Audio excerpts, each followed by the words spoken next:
नमस्कार, मी माया जोगे. Savitri India news चॅनलमध्ये आपणा सर्वांचं हार्दिक स्वागत करते. सर्वांना जय ज्योती, जय सावित्री, जय भारतरत्न डॉक्टर बाबासाहेब आंबेडकर. गुरु शिष्य जयंती प्रित्यर्थ गुरु शिष्यांच्या तत्वातील सत्यता आणि समाज या विषयावर मी आज आपणाशी बोलत आहे. सत्य असत्याची मन केले ग्वाही, मानी येले नाही बहुमता.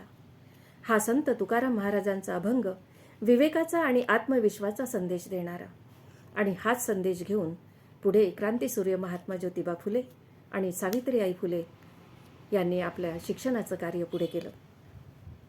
प्रथम त्यांच्यापुढे सर्वात महत्त्वाचं आव्हान होतं ते म्हणजे सर्वव्यापी शिक्षण व अनिष्ठ रूढी परंपरा या सगळ्यांना वाचा फोडण्यासाठी कार्य इतकं सहज आणि सोपं बिलकुलच नव्हतं. अंतर्मुख होऊन विचार करायला लावणारं शास्त्र म्हणजे शिक्षण, आणि हे शिक्षण नेमक्या लोकांच्या पदरात पडणं हे महात्मा फुल्यांना मान्य नव्हतं. ते सर्वव्यापी व्हावं अशी त्यांची इच्छा, आणि म्हणून त्यांनी शिक्षणाचं कार्य स्वतःच्या घरापासून सुरू केलं आणि स्त्रियांना शिक्षणाचं दालन मोकळं करून दिलं. पुढे कार्य होतं ते विधवा विवाह आणि अनाथाश्रम स्थापन करणे.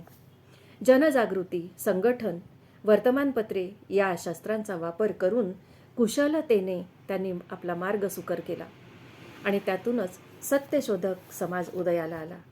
हळूहळू त्यातील सत्य काहींना कळलं तर काही मात्र मागेच राहिले खड्यांप्रमाणे. पुढे भारतरत्न डॉक्टर बाबासाहेब आंबेडकरांनी फुल्यांची तत्वप्रणाली व कार्य शिष्य परंपरेनुसार स्वीकारले. उच्च शिक्षण, चातुर्य व संघटन शैली लढा देण्यासाठी वंचित बहुसंख्य लोकांच्या हृदयात स्थान मिळवले आणि महात्मा फुल्यांचे कार्य पुढे नेत नेत त्यांनी एक नियमावली बनवली, ती आपल्या स्वतंत्र भारताला प्रदान केली, ती म्हणजे संविधान. या संविधानाने आपल्याला सर्व प्रकारचा न्याय, सर्व प्रकारचे स्वातंत्र्य मिळवून दिले आणि म्हणूनच त्यात राष्ट्राची एकता आणि एकात्मता आजही जपली जात आहे. मग प्रश्न कुठे निर्माण होतो तो आपला जातीय भेद.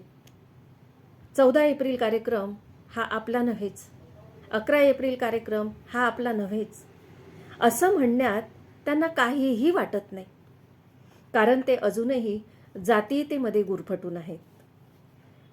महात्मा फुल्यांनी मुळापासून काम केले, पण डॉक्टर बाबासाहेबांनी आपल्यासाठी काम केलं, आपल्यासाठी लिखित नियम तयार केले आणि तुम्हाला सगळ्या प्रकारच्या सवलती, सगळ्या प्रकारचं शिक्षण उपलब्ध करून दिलं. तरीही आपण हे सत्य जाणायला अजूनही तयार नाही आहोत.